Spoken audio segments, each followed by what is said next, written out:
Evening. I am. Me and Alice are absolutely shattered. We've just been chatting. We're probably going to carry on the conversation because actually, let me shut that. Um, actually, we've just said that this is probably useful stuff for you guys to kind of hear. We've just been going through all the stuff on the check-in forms, and the two main areas I think we were saying menstrual Yeah, things menstrual around the cycle menstrual hormones. cycle, yeah, Yeah, and stress. and stress management. And we've just been saying that, yeah, it's that time of year. What were you saying about friends and Yeah, like I've got friends that are just like my work at the moment's really busy. It's like our half year at work. So yeah, we're rushed off our feet anyway. We've got targets to hit. We're coming up to that time. I've worked overtime Monday, Tuesday, which is technically my day off, but I then ended up working 2 hours late. Been in today. I've been playing catch up, and there's still stuff to do. yeah, And then I'm coming home, and I've got a friend who's having a really tough time at the moment. And I'm always there for my friends, like massively. And they'll a ring free me, and we'll be drink. on we'll be on the phone for like 2 hours. And by the end of it, I'm like, okay, they're feeling better. They've cheered up. They're laughing. They're smiling. I've helped them. And I'm sat there like, I'm emotionally drained now. Like I'm done. Yeah. And I'm the worst for reaching out. So I'll be sat here like, no, don't worry about that. I can sort it. Like, no, if you can't, if you've got too much on, I'll fix it. And then I'm here like, I don't know what to do anymore. And I think that's a natural tendency for coaches. We do it, Yeah. and um, but there are strategies, and I know you're kind of still learning all of this, Alice, but there are strategies that you can use to try and temper that. And I think this is really because obviously we've looked at the check-ins, and I know Carrie, I know from Carrie's one-to-one check-in that there are lots of things going on in her life with work and everything as well. But it's really stress management strategies are really, really important. And I think one of the biggest mistakes most people make is they try and solve the problem, Yeah. and that's not always possible. One of the things that I always sort of say when I do my one-to-one clients when they come in for the sessions and we kind of just chatting through as we do the PT. PT sessions are actually great for doing that because you distract them with heavy weights, and then it's just, I think that it's subconscious thought processes then. But I always sort of say to them, right, well, what rather than trying to think of getting rid of the problem, what's one thing that you can do straight away that no matter how small that you can do that will take your stress level from say a 10 Yeah. down to a 9.5 or a 9? What is that one thing? And it could be as simple as, picking up the phone to have a conversation or trying to rearrange another appointment or whatever it is. I don't know the answer because it's It depends. Yeah. yeah, Very it much. depends on the situation and on the circumstance and the cause of the stress. But it's like that's what's that one thing, you know. For me at the moment, my biggest stress at the moment is my car. I Oh, managed yeah. to drive through a pothole on Sunday night, and obviously I need my car. We have got a second car, but Rosie uses it, so that it's in the grand scheme of things, it's nothing, but it sent my stress levels through the roof. So, what's the one thing that I could do? I rang a garage, kind of, and it's a simple, and it's not a great example this, but it's taking action, ring the garage, get it booked in, We and rearranged our call. It was one of those yeah, things where it's like, right, I might that be was late, it. we'll have to do a quick one. It's like, well, no, let's just reschedule. Let's do it this way Yeah, instead. And actually, that was just one way that I was like, no, well, it's okay. I'll just do this. yeah, You focus on your car and we'll take that meeting out. And then it yeah. reduces that stress level from there. It was such a simple, small thing, but meant you could focus on that instead. Yeah, and you get the problem solved. So it's with stress, I think the first thing is don't think about completely getting rid of the problem. Yeah. It's what's one small thing. And sometimes the answer isn't always obvious, but it's just doing something. And it might be that the initial step is to take yourself out of the situation and do something simple like just go for a 5-10 minute walk, Yeah. because quite often taking yourself out of the situation when you come back to it, and that's something that I've done. I mean, I don't tend to have arguments very often, but in the past, when I've had an argument with a spouse or a partner, it's like, right, I'm not walking away from the situation. I'm taking myself out of there for a second, going for a walk, clear my head, come back, and then come and deal with it. And that sometimes is one of the best ways of managing that stress. And then we come back to what we were saying last week about that triangle and understanding that, you you're going to be pulled in all sorts of directions. But we do, and I know we were joking about this before the call, that your baseline's kind of gone. My gut is cracked. Yeah, but I'm gone. but it's not. It's not you recognizing that it's Yeah, going. yeah, So it's it's like, right. And then you were saying, obviously, your plans for tomorrow night have fallen through, which isn't the end of the world, saving because grace. Yeah, you can just kind of yeah, focus on you, go to and bed we early or whatever. yeah, and we were saying as well, like sometimes when you have got a lot on, I think you're the same as me, Will, that the decision fatigue just becomes Oh, too much then, doesn't it? Like massive. Yeah. you've been fighting those fires all day and everyone's dragging you here, there, and everywhere, and you're constantly, I think without even realizing, sometimes our brain is going a million miles an hour all the Yeah. time, and you're putting out these fires and you're getting things sorted that comes to the end of the day and you're like, I physically can't do any more. And that's Yeah. where I was saying before we came on the call, that actually I haven't really meal prepped because I've not had time to do a food shop, which is terrible, but it's been put to the bottom of the pile. And the other day I just raided the freezer. I always have frozen veg in, and that is one of my top tips, is always Yeah. have veg in the freezer, and always have Yeah. pasta and a tin of tomatoes in the cupboard. And I made myself a pasta salad and a veggie, like 3 bean chili. And actually tonight, being able to just walk in from the door, like walk in the door from work, pick that out of the fridge and shove it in the microwave, made so much difference. Yeah. You know, it's one of those things that I don't have to think about and be like, oh no, what am I going to do for dinner? I know I haven't got anything in. I'm too tired to stop at the shop. But actually, I just they didn't even take long. It was like really quick, simple things to do. Yeah. But the stress that it takes away, like, makes so much difference. Yeah, and it's batch cooking. I do the same. So if I do a load of burritos, I'll make a ton. You know, I'll buy the 8 wraps in a packet, and I'll make 8. Now I'm not going to eat 8 one after the other. You know, I can eat the same thing every day for a week, but 8 days on the trot is just pushing it too far. So I kind of do that, and I've still got stuff in the freezer, and they'll keep for 2-3 months. Yeah. So you know, if you do get busy times, it's just I've got stuff in the freezer and I top it up. So I did the weekend I did a massive pasta bolognese for everybody, and I doubled up, Mm-hmm. made it for, I think we got 8 portions out of it. No, 10 portions out of it. So I've had that for lunches this week, which has meant that I've not had to think about. Yeah. And one of the other things that I sort of recommend to clients, as I have often got frozen ready meals like you do with the gym kitchen and things, and I've got them in the freezer, or you know, and they're not, yeah, okay, they're not the best, but if you're going for the healthy ones, so things like gym kitchen, the My Protein range that you can get in I really Iceland's like good. them. Yeah, they're Yeah. good. The Aldi ones are really good. Yeah. Yeah, so the jerk chicken and the peri chicken, I've just had the prawn chicken and chorizo paella. Really tasty, and you can bulk it out with frozen veg. I've always got frozen veg. Just bulk it out with that and then stick it in the microwave, and it's something that's quick and easy, that you're still able to give yourself nutritious food, because and it's cheap, because the other option is you go onto your app, go onto your phone, you get Uber, Honestly. and you It's know, and so then expensive though. By the I know. time you have like the delivery fees, it's not worth it. Well, yeah, Domino's, what's it? It's like 20 quid for a pizza. I mean, no, I've got to go down to Aldi. It's 5 minutes down the road, and it's Yeah, 4 quid for it. 100%. It's quick, And yeah, quicker as well, fresher, and you're not yeah, going to feel terrible in the morning after, because Domino's is the one that makes me feel most ill. yeah. But yeah, it's crazy how much it is. And So actually, it's okay every now and then, isn't it? Sometimes that is the option that you want to go for. yeah, There are better ones that you can make that actually absolutely. aren't any more difficult than ordering on an app. Like, Well, I do the and this, I think I've said these before, the Deli Kitchen Greek flatbreads. They sort of yeah. the Tesco's, they're brilliant, and they make a really good pizza base. There's 4 in a packet. Me and Ray will make up all 4. We'll have 2. We'll wrap 2 in cling film, stick them in the freezer. It's like a frozen pizza, personal frozen pizza. Nice. Really, really tasty. So I think in terms of stress, number one, the first thing is to realize that you're not going to completely remove it.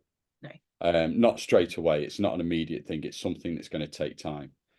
So then think about what small steps that you can do to incrementally bring it down. Once you've done that, there's Rosie. Once you've incrementally brought it down, The other thing is to have, you know, you can keep working on it and it gets easier. So the less stressed you are, the more headspace you've got to think about the next steps and what you're going to do.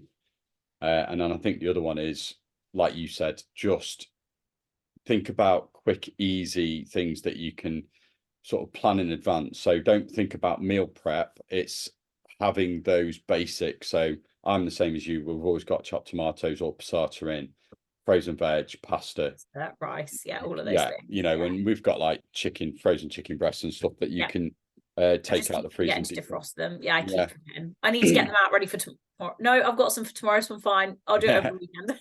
But you can get like in Iceland, they sell the chicken strips that you can cook from frozen and stuff. So there are things that you can do.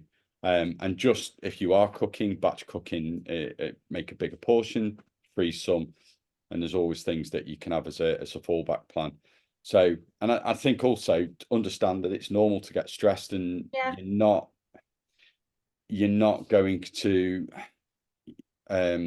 completely ruin your progress if for one day you think, you know, sack it, I need a really quick, easy meal. I'm going to order a pizza in, or I'm going to go and get it. That's absolutely fine. The damage is done when that, as we always say, yeah. when that kind of Don't miss rolls on. twice. That's Yeah, the one, isn't it? yeah.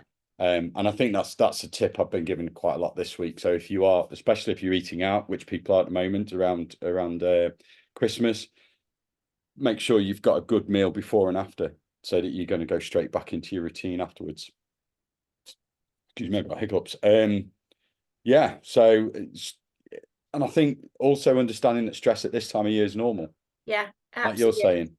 saying. You know, it's your half year. The people are trying to get stuff done before Christmas. There's lots of people who are off over Christmas. Yeah. Lots of People moving companies. in for Christmas. There's a lot to Yeah. do. Yeah, we're busy, but I think the other thing that I try and do when I'm in the mix of it, so like earlier today, but I just thought like it's not just work, it's friends, it's this, it's that, it's you being pulled everywhere. When I'm in the middle of it, I just think, oh my goodness, just give me 5 minutes.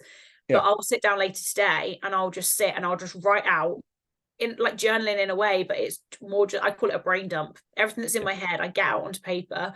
Yeah. Because last night I didn't sleep. I've been up since like 4:45, which is not okay for me. I need my sleep. And like I'll just dump it all out on the paper, then it's out of my brain.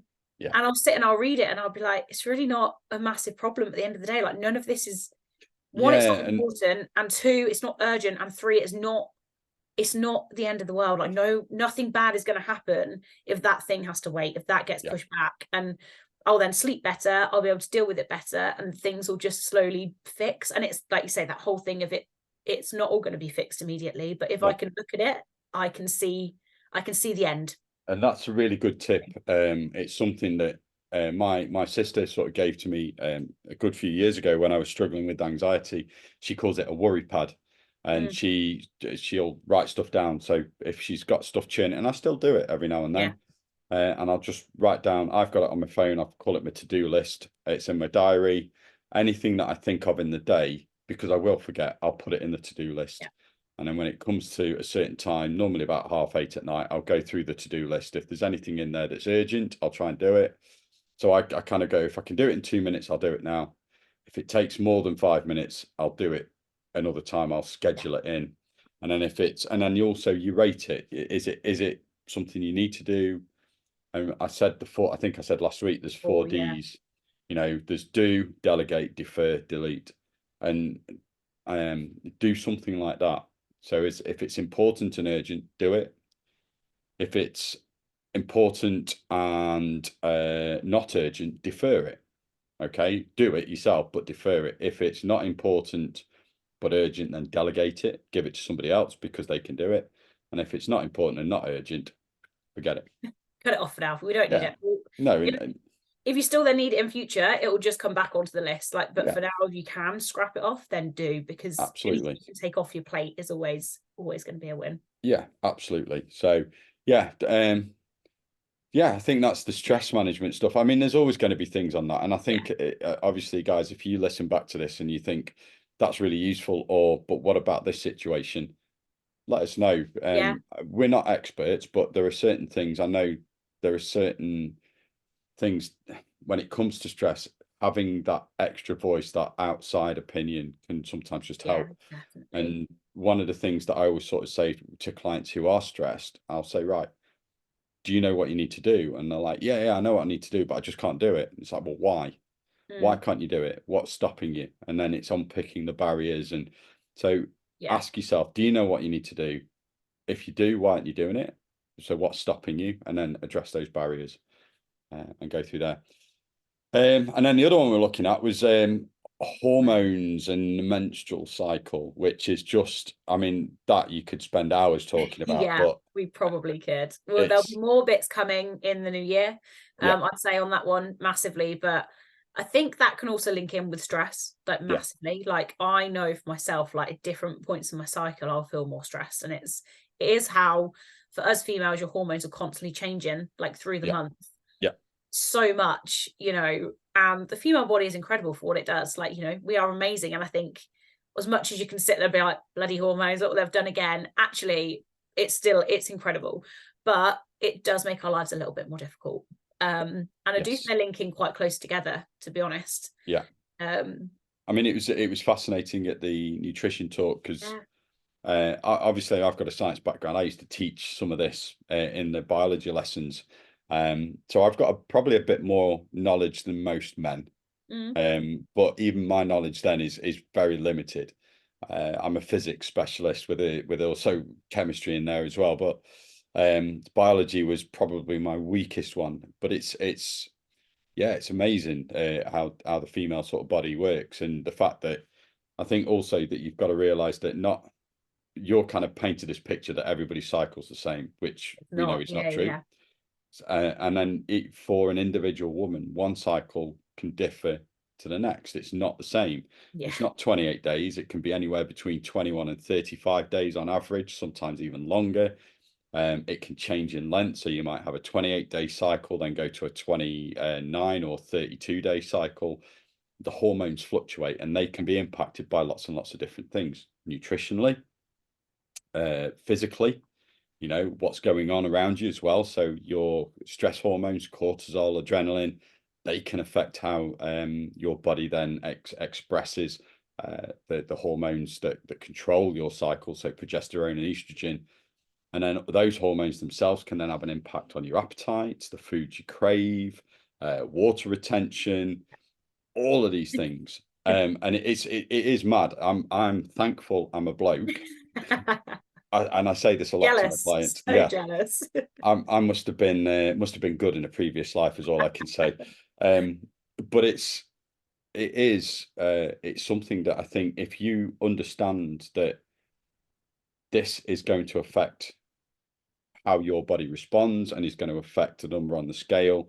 And what always amazes me is the number of women who don't have any tracking of their cycle whatsoever. You know, I would say it's a question I regularly ask clients, do you track your cycle? And I would say 90% of the answer is no. And, you know, when you ask them roughly, because they'll come into a session and they'll go, I'm feeling weak today. Don't know why. And I'll say, right, where are you in your cycle? Don't know.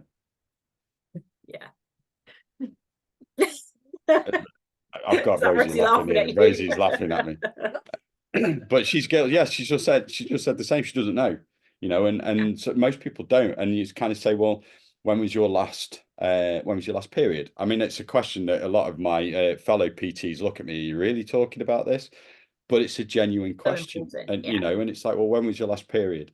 And they don't know. They can't remember. And it surprises me for something that is constantly. I mean, I know it's difficult, especially on certain contraceptives, where, you know, if you're taking a hormone pill all the time, then it can kind of stop the cycle, but your cycle still goes on underneath. You're still going to get those fluctuations. And what I found, actually, to be fair, as someone who was always terrible at tracking my cycle, when I got my Fitbit for the first time, on the app you can track it.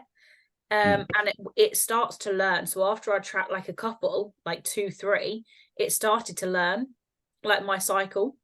And it'd automatically then just tell me, oh, your period's due. And if then the next month it'd say, oh, it's due today, and I'd be like, it's not here, you could skip it and then you add it in, and it takes it all into account. And the more you use it and the more you do it, the more you can then start to understand. And I found it so helpful, because actually it did it for me. It took away the hard work of me having to remember and work things out.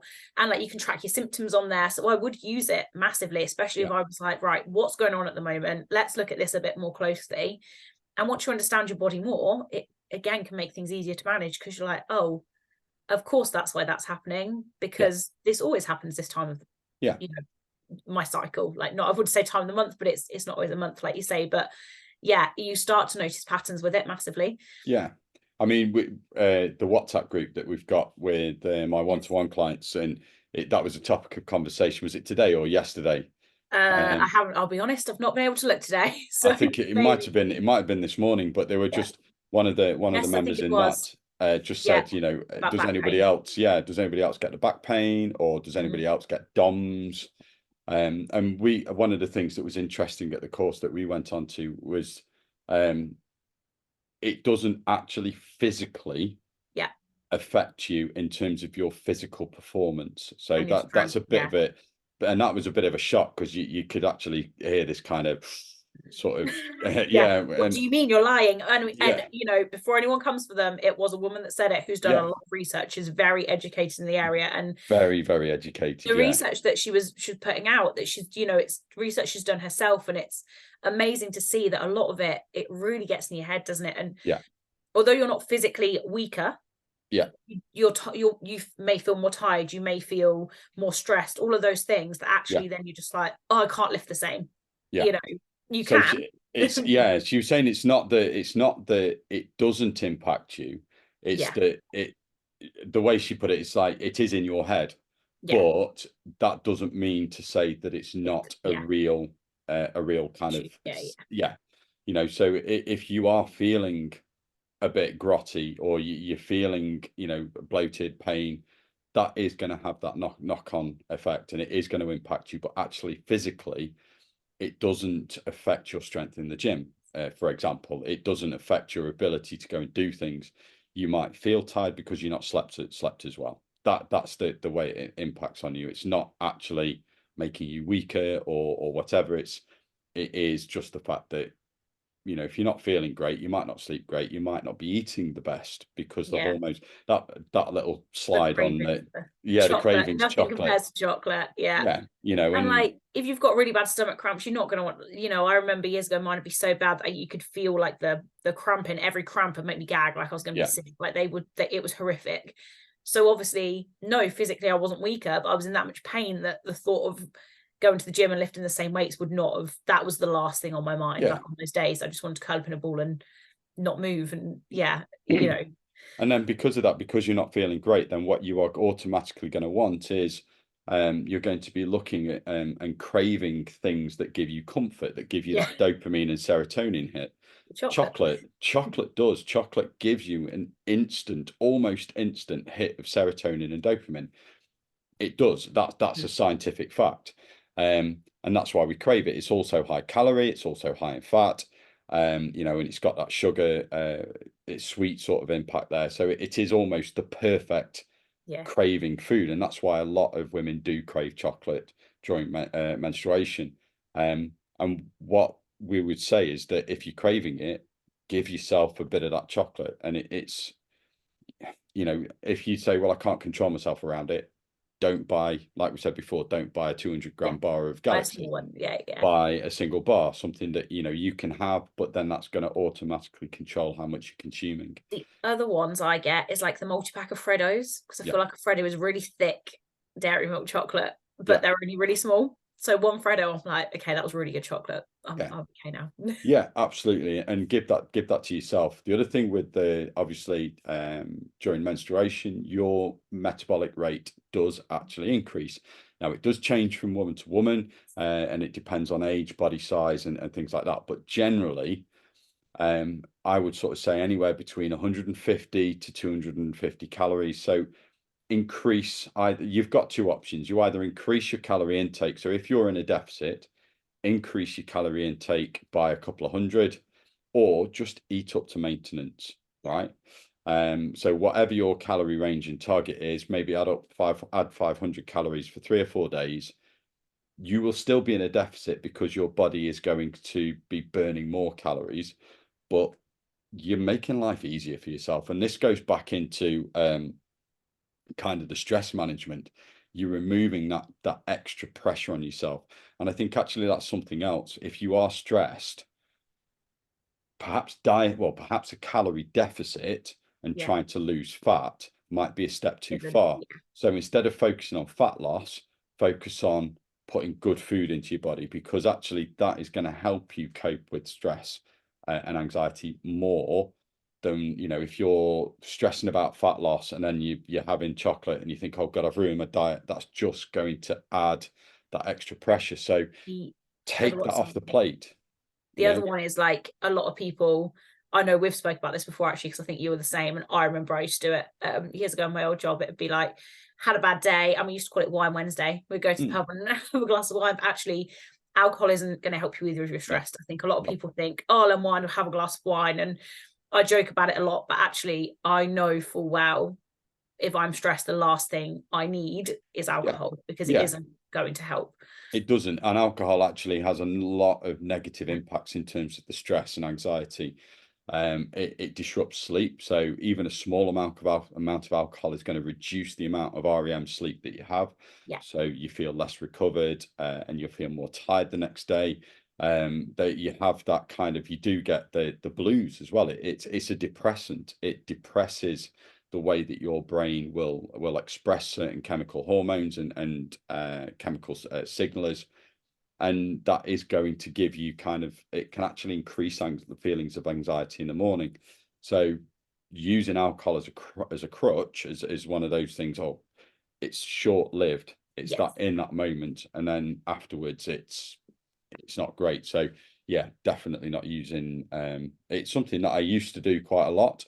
Yeah. Certainly in my previous job, and it was something that I became acutely aware of, and yeah, don't do that anymore.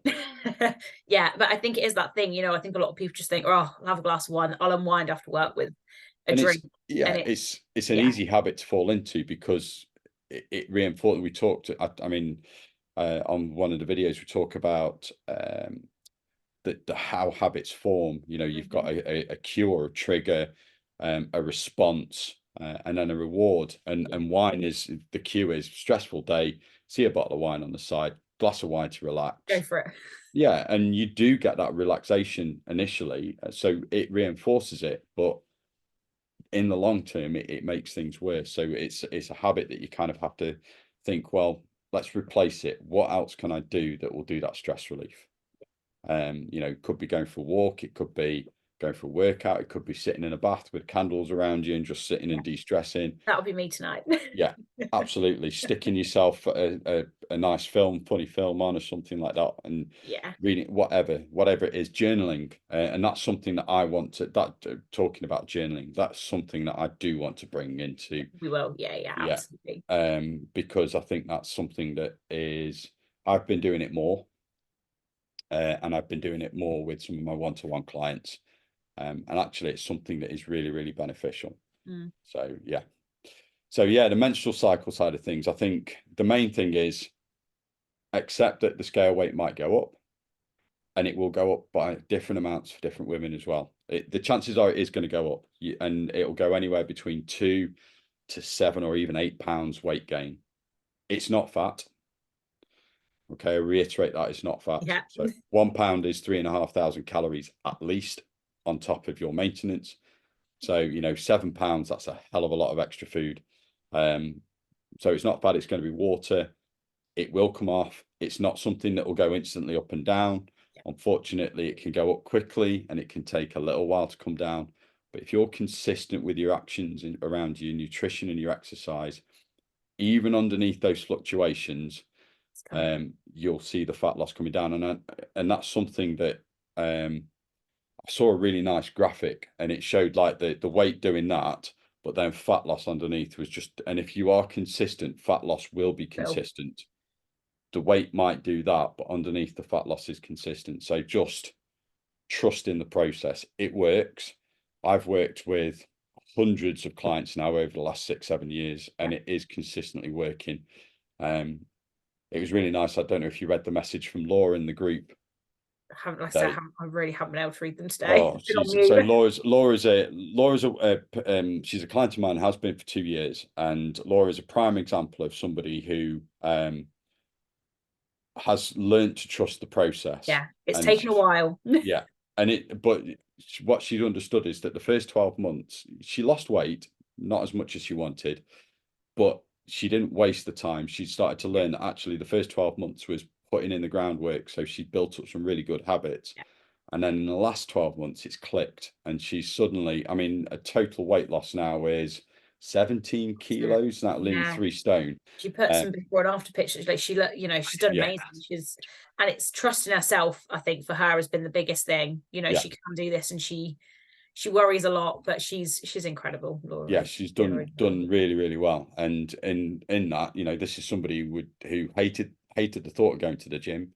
She's now done an entire year of going twice a week consistently. At like 5:30 in the morning. I'm like at 5:30 in the morning. Although Carrie does that. Carrie gets up stupidly at stupid o'clock and doing. And if you're and the other thing she's noticed is that her dress size loss or inches lost is much bigger than the weight loss would suggest. Her body shape's completely changed. Yeah, massively. And that's something that I get an awful lot from clients. So even though the scale weight does not come down, sometimes this is why we do measurements. This is why we do photos. This is why we think about how our clothes fit, because the inch loss can be massive.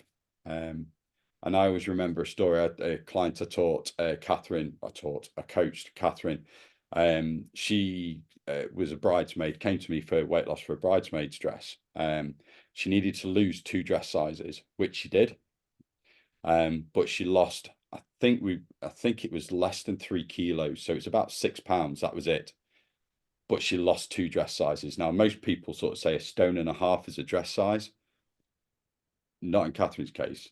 Complete change in body shape, but very, very little weight loss. She couldn't believe it. She didn't understand why. And then when, kind of understand, well, you built muscle and lost fat at the same time. So your body shape's completely different. And I'm happy to say I still keep in touch with Catherine because she was a client I coached up in Crewe. She's continued. She's still going to the gym. She's still maintained the weight loss and lost some more. And it's that patience and keeping going. It does work. Yeah, definitely. It does work. Cool. Right. I am going to go and let you go and have that nice long hot soak in the bath because I think it sounds like couple more things to do this evening, but we'll definitely get there. But no, enjoyed this evening. We've done good. Yeah, no, it's good. It's really good. And guys, if you're watching this and you think actually there's these little things or I wonder what we could do in this situation or anything that you might have difficulty with around questions around it. Yeah, loads and loads of stuff to discuss. We were saying actually we'll just start recording our general chit chat at the beginning because there's we as coaches, we still have the same struggles, we still have the same things that we have to deal with, and we kind of say to each other and bounce ideas off each other, which is great. So I think we'll start putting that in as well. But from us, I think that is enough. I'm going to let Alice go and have chill out. I'm going to chill out now as well with Rosie, and I will see. Yeah, we'll see everybody soon. Bye for now.